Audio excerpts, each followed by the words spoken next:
Conjugated molecules में हम ये चीज़ ज़्यादा डिस्कस करेंगे। पहले बात तो कॉन्जुगेटेड का मतलब क्या है, that means attached to each other, ठीक है।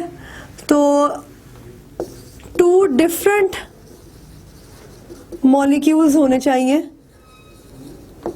Of different classes. For example आप एक कार्बोहाइड्रेट ले लें, 4 लिपिड्स ले लें, या आप कार्बोहाइड्रेट ले लें 7 प्रोटीन ले लें, या आप न्यूक्लिक एसिड ले लें 7 प्रोटीन ले लें। मतलब कोई भी ऐसा कॉम्बिनेशन जिसमें 2 मॉलिक्यूल्स हैं, they belong to different category, they belong to different classes. For example book में एग्जाम्पल्स दी हुई है, उसमें ये है कि अगर आप कार्बोहाइड्रेट ले रहे हैं और साथ इसके जो है वो लिपिड है, तो they will resultantly form a glycolipid. अच्छा, सिमिलरली अगर आप कार्बोहाइड्रेट प्लस प्रोटीन ले रहे हैं तो इट विल फॉर्म ग्लाइकोप्रोटीन। और अगर आप न्यूक्लिक एसिड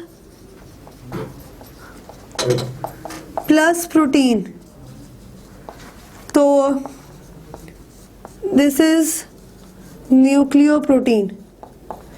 न्यूक्लियोप्रोटीन की ना एग्जांपल दी हुई है बुक में, दैट इज न्यूक्लियोहिस्टोन। यानी कि अगर न्यूक्लिक एसिड कंबाइन कर जाता है विद प्रोटीन, प्रोटीन में कौन सी हिस्टोन, मतलब histone is a basic protein, तो न्यूक्लिक एसिड है, चूंकि एसिड है तो it will combine with base, ज़्यादा एफिनिटी होती है बेस के साथ कंबाइन करने की, तो बेस के साथ कंबाइन होगा तो it will form न्यूक्लियोहिस्टोन।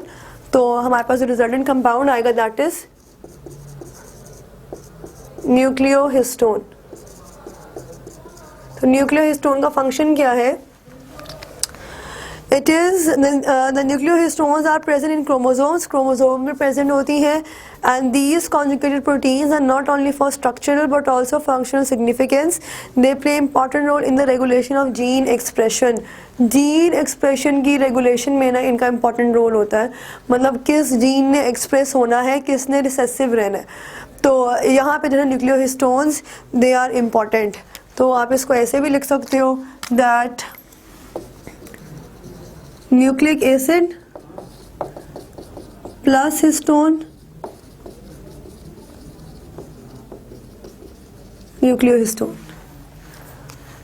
So that's all about the chapter.